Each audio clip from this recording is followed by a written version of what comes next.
हिलचालो हिलचालो हिलचालो जिंदा जिंदा টাটকা খান আছে তেল দিয়ে ভাত খেলে দাদা এইদিকে আছে এদিকে রাজভোগ যে বলছে তার কপালে দুর্ভোগ আরে টাটকা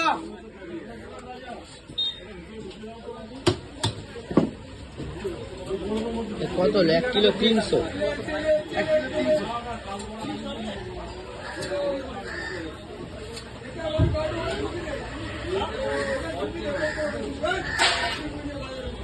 হালকা ডিম আছে মাঝে তেল বেড়ে গেল